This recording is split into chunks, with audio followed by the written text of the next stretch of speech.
Welcome to Beyond Transcripts, the podcast for educators who want to meet and exceed best practices in transcripts and education management.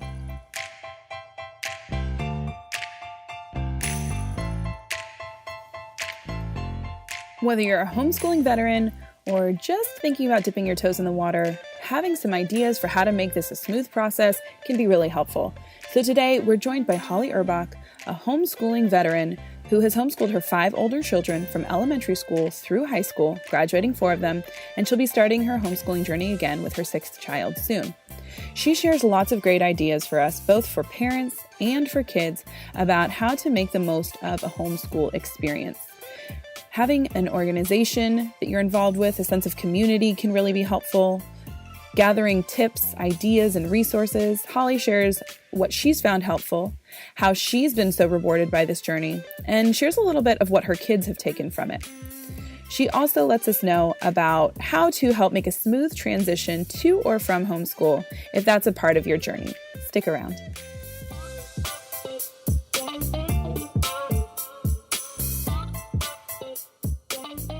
Okay, we are here with Holly, and we are discussing tips and tricks to homeschool through high school. So Holly, thank you so much for joining us today. Oh, my pleasure. Thank you for having me. So I think you are probably the most experienced homeschooler I have ever had the privilege of talking to. So we are glad to have you here. So share with us about your homeschool experience. Well, we started in 1993 because my oldest child had been in public school for pre-K and kinder and first grade. And I was a very involved school parent. So I was at the school a lot. And what I saw in her classroom concerned me when I thought of my next child going to school. They had a chair in the corner of the classroom with a sad face on it. And I saw little boys sitting in that chair a lot. And so my next child was a little boy who never sat down. And I thought, oh, if I send him to school, he's going to be in trouble all the time for being an active little boy. And that just broke my heart. Yeah. So in 1993, we tried homeschooling for 1 year, and we're still homeschooling. Wow. So did you start with your oldest daughter in homeschool? You took her and started her with homeschool, or did you start with your son? Well, we started everybody. So everyone started all together. Right. So she was going to begin 2nd grade in the fall, and he was going to begin kinder. A lot of my kids have fall birthdays, so they are older normally than many kids. So we started with those two actively schooling. But at that same time, I also had a 3-year-old and an 18-month-old, and I was newly pregnant. So I had a preschool for the 18-month-old and the 3-year-old, and then we had kinder and 2nd grade. Oh my goodness. For anyone who's not watching this video and is only listening to the audio, my jaw just dropped practically to the floor, because as a mom of 2 children who are spaced 3 years apart, I'm in awe of anyone who can do what you did. I mean, I still have to pick my jaw back up about all of that. So, okay. So at your peak, how many kids were you homeschooling at the same time? Were all 5 of them being homeschooled? Yeah, there was quite a bit of time when everyone was schooling. Yeah. But so many homeschool parents that have a lot of children, we learn to be really efficient. And so we could take a topic such as, say, history, and we can teach it to all the children at the same time by reading something aloud. And then you give the older children challenging projects, and the smaller children just have basic things to do. So we did that with Bible. We did that with science to a certain point. Once they get into high school, it's a little different. But when you're talking about elementary into middle school, you can kind of teach a big group of people the same thing, and then just slap them off into separate projects for their skill levels. That's so interesting. So obviously, like you said, high school gets a little more complicated, right? Because the subject matter is just tougher in general. But when you have kids that are younger, if let's say, I mean, I am a parent, but let's say I'm a parent who's considering homeschooling, right? I have this feeling that my public school is not a great fit for me and my family, but I'm nervous. I'm not really sure if I can do homeschool. I don't know if I can teach. What would you say to a parent like me who's feeling like maybe that's a choice, but I just don't know if I can do it? Well, you're normal. You're normal. Everybody feels like that. whenever we start homeschooling, right, we're like, oh my gosh, it's all on me. And how am I going to do this? The good news is you only have to do a year at a time.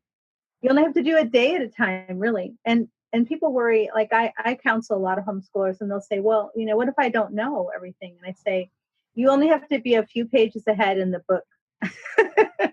So, and if you're starting with young kids, like I did with a kindergartner and a second grader, really, it's not that daunting. You've already been reading and writing and doing basic math for years. You can do this.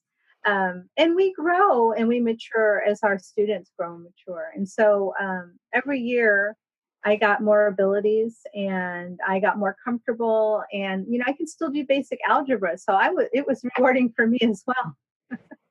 And are there resources for parents to help the parents teach? Or when you enter homeschool, is it really more about, here's the support in the curriculum that your students are using? Oh, no, there's so most communities have some type of a homeschool support group. Maybe a regional support group if not in your town. I'm in Texas, and Texas is a great place to homeschool. We are private schools, and as such, we're not regulated.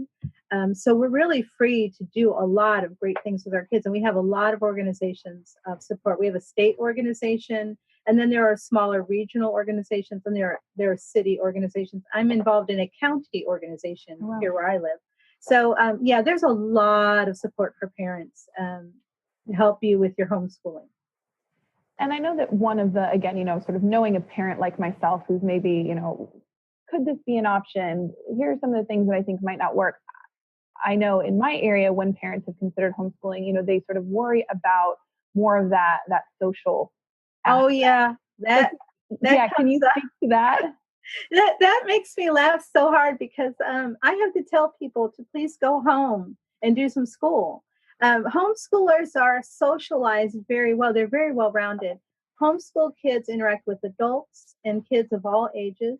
They are out in the community. And the homeschoolers I know, their kids are doing community service as early as the community service organizations will let them get in there.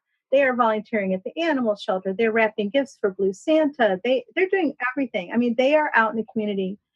There's no problem with socialization. Whereas sometimes in public school, a child will only be with their same age peers. And so that's not very well-rounded socialization. When you're with people who are exactly like you, you're going to take up their habits and their behaviors. That's why, when I was in high school, every other sentence had like in it, like this, like that, because everyone I was with, that's how they talked. And that's where my modeling was.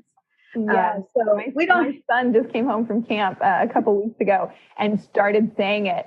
And I had to have this whole conversation with him about, people will judge you, unfortunately, based on how you speak. And this is not a word we want to use quite so often. So now he's the like police. So anytime my husband and I say it, even if it's appropriate, it's an appropriate use of the word like, and sometimes it isn't because we're all guilty. Sure. He yells from the backseat in the car, can't say like. Yes, 6-year-olds are really black and white, aren't they? Yes, they are. It's fun and it's challenging all at the same time. But yeah, it is so interesting when they are around that same age group, what they tend to pick up from each other. That socialization they're getting is not always the best. But it's interesting because I think depending on the community that you're in, that community of homeschoolers becomes really important. Again, I'm in the Bay Area, and I think there are more families doing this homeschooling.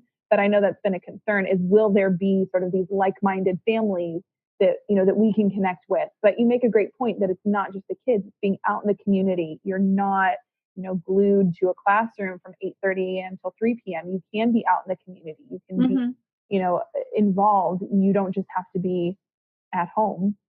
Right. Yeah. The misconception is that homeschoolers are sitting at home and they're socially awkward. And yes, there are people like that, but you see those people in public school too. You and I both, I went to public school and there were awkward people in my school. I mean, it has to do with what kind of person you are, not what method of schooling you're pursuing. Absolutely.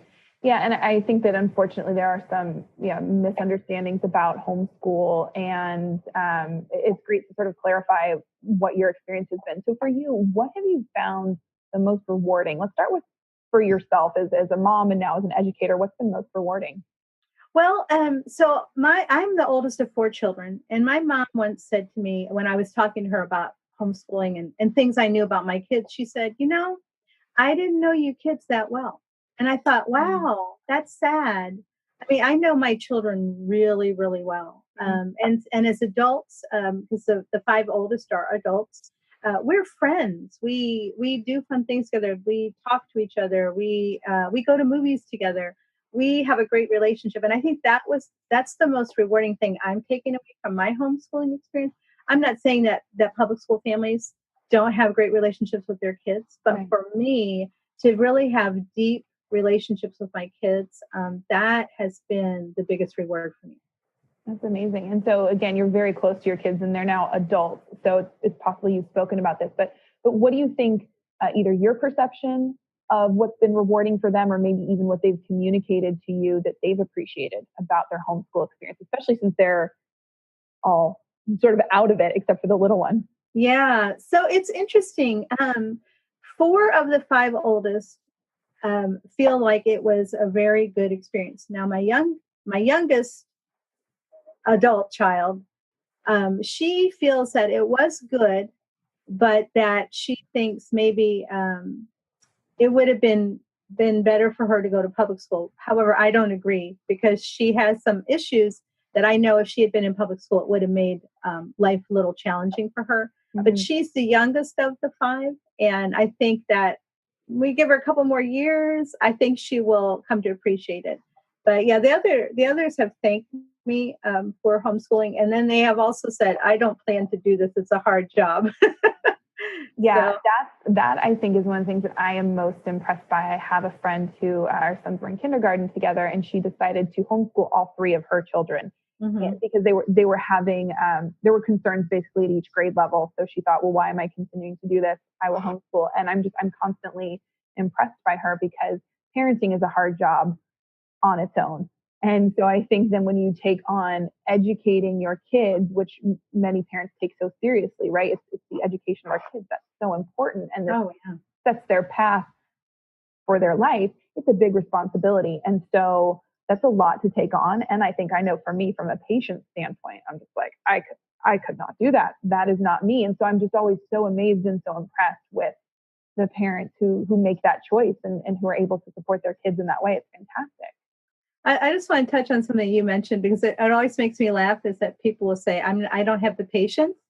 And nobody has the patience till they develop it. It's the same thing with your 6-year-old. Yeah. Remember teaching him to use the toilet?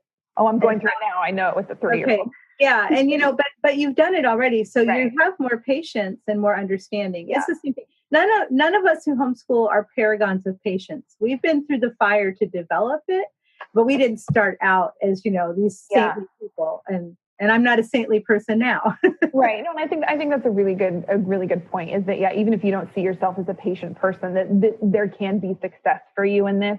I also just know my other strong qualities and It's not a one size fits all. And I tell people that all the time. Like the fact that I homeschool my children is no means a commentary on how you're schooling your child. It's right. just what fits for our family. Absolutely. And what I think is also, a lot of people's experience is that, if they haven't done homeschooling before, they start in public school, right? Which is where we are, which is where my friend was. And then if you realize this is not working for us and there is another way, then you can take that option and you can decide, okay, does this fit for me? I will commit, I will develop the skills to make this work for me. So yeah, you don't necessarily have to know now that this is what you want to do. You may sort of find yourself on that path at some point later on. So obviously, I've talked about the challenges that I would likely find. Have you faced challenges along the way? Oh, yes, of course. I had a student who just didn't like to do any of her schoolwork. She particularly hated math, and we found out later that she had a math disability. But I had to be creative with her. So I think she was in 5th grade, and she said, I am so tired of math. And I said, great. You know what? You don't have to do math today. And she thought that was fantastic. And so a little bit later, she came to me and asked if I could make Kool-Aid. And I said, I'm sorry, I got to measure to make Kool-Aid, and that's math. So I can't do that. She said, fine, I'll drink water. Can you cut my sandwich into kitty corners? I said, no, that's math too. So after a few of these interchanges where she asked me to do things that involve math, finally she took her math paper and said, I'll go do my math. Wow. So, you have to kind of, each child will bring their own challenges. Some of them have issues. My son with Asperger's, he took a long time to learn to read. He didn't read till he was almost 11. And so I had done a lot of research and I knew that this could be an issue. We just kept being patient with him and letting him narrate things, reading to him. But every child will bring you a challenge. But the great news is there are always some resources available to meet that challenge. You can talk to other parents. You can do research online. You can read books. There's always a way to surmount the challenge, even from a homeschooler. Right. And I would imagine that now going through this again with your 6-year-old versus your older kids, who the oldest is early 30s, that there are so many more resources and support for homeschooling now. These educators who are writing these fantastic blogs with support and activities and ideas, these online communities, these actual physical communities of people. I would imagine it can feel like a very different experience starting it now versus in the early 90s when you first started. Well, what's really funny? We have easier ways to connect with each other, but when I started in the 90s, I subscribed to a publication called The Teaching Home. And that came as a monthly magazine. And that came, and boy, that was like my lifeline. And we had our local homeschool group that we went, they had a monthly meeting for parents and they had to put on a conference and we had park days. Some of it's still the same. It's just accessed in a different format. So it's been kind of fun for me to see that change from 2013 when I was finishing up homeschooling my formerly youngest to now getting back into the homeschool world with my 6-year-old. Yeah. I mean, you've been through sort of the spectrum of a lot of different points, I'm sure. Yeah. So let's stick with parents. So I'm sure you've got a lot of, good tips. So what are some of your maybe tips or ideas to support parents on this homeschooling journey through high school? Okay. Well, I think, we've talked about one of the most important things is get support for yourself. So find your tribe. That's the popular thing now, right? Find your tribe. So find the local support groups. Facebook, there's a great Facebook support group for the greater Austin area where I live. And I'm sure there are support groups where anybody listening to us today live that are on Facebook. So find your local support group. And in our instance, they're online and then they do all kinds of activities in the area. So, but get involved with other parents because they're the one that can say, yeah, my kid did that too. That's normal, yeah, I felt that way too. That's normal. They can just give you the pat on the back and a sounding ear and help through a rough patch. So that I think is number one. You've got to have that support. Mom's night, park day. We used to do park days and the kids and parents would get together and we had a 6-foot rule. The parents would say, kids cannot come within 6 feet of the parents. You go play. The park day is not just for you. It's for us too. Oh, I love that. So that's how we would, support each other. And then, as I don't recommend this as much for younger kids, although some people really like it. But as my kids got older, I found getting involved in co-ops or enrichment academies or online classes, those kind of things were really important because I don't care if you're the smartest person that's ever homeschooled. Your brain can only output so much information. And it's also good for your kids to be able to learn from other people and get that classroom experience. I used to run an enrichment academy. And one of the things we had to teach the kids was, you're not the only one in the class and you have to consider somebody else and give them time. And so as your kids get older, those things are really helpful to prepare them for their eventual college career or work career. And they kind of take some of the burden off you as the homeschooling parent as well. Yeah, those are some great tips. So what about for the students? It's probably the parents listening to this podcast. But any tips for the students that parents can pass on to them about being sort of successful homeschool students? Yeah, well, the first thing is I would say is to be responsible for yourself, for your school. Yes, your teacher / parent is there to teach you, but you have a responsibility to be a good student, to pay attention, to do your work. And as the kids get older, they need to keep a calendar, and they need to start learning time management skills, and they need to not expect their parents to manage all the aspects of their lives for them. They need to start taking some responsibility. At about 13 years old, they really can start to maybe, you can give them what their assignments are for the day, and they can plan what order to do them in. Some parents will give their kids assignments for a week, and the kid will do all the English in one day. And then the next day do all their math. Give them that opportunity to learn what works for them when they're younger, so the kids can learn how to manage their time. Yeah, those are great ideas. So I guess the final question I have is, any tips on transition? Because this homeschool journey can start at different times, right? Mm-hmm. If you start in kindergarten, I'm going to homeschool. There's not a transition for your child, right? They just start in homeschool. This is what they know. But what about those kids, especially as they get older and you decide, homeschool is for us, or maybe like your daughter, she earlier on, let's say, she felt homeschool was not for her, and you felt like, okay, maybe you're right. Let's try public school. So do you have any thoughts on transition, sort of one way or the other, in or out of homeschool? Sure. So my oldest daughter, when she was going to enter ninth grade, she wanted to go to public school. And so we talked about it. We decided, okay, let's let her try this. Because she was entering as a ninth grader and we weren't claiming any credits, it was pretty seamless. And so most people, I think, wherever you are, if you're putting a child in at ninth grade, that's going to be pretty easy. The child will have to learn things like how to get around the school and get in the classroom, on time, things like that. But that's pretty seamless. Now, if you're entering after you've already been in high school, that's another ball of wax, and every school district will address that differently.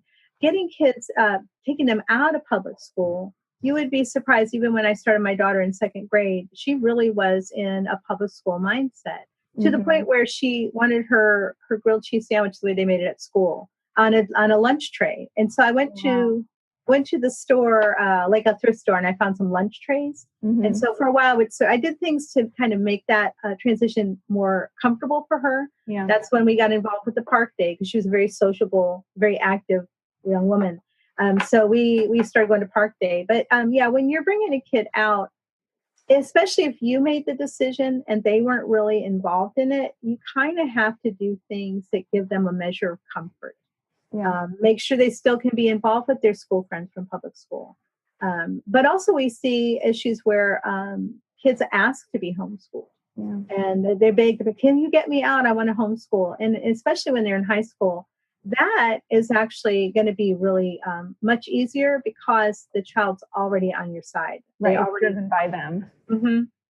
Absolutely.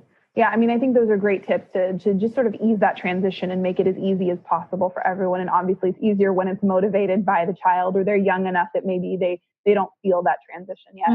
But this has been great. I think this was a really helpful conversation about just some tips and ideas to support your students and yourself through this homeschooling journey. Any final thoughts for us today, Holly?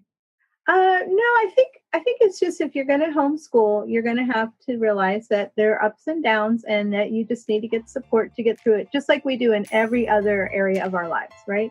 Yeah. Well, thank you so much. This has been great. My pleasure. Thank you.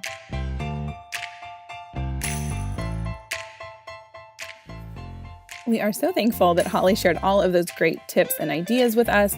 After that many years of homeschooling, it's no wonder she has such great advice. So if you'd like more information sent to you, don't forget that we have a newsletter, so these podcasts and our blog posts can be sent directly to you. And if you are interested in streamlining your transcript process, don't forget you can check us out with a 14-day free trial.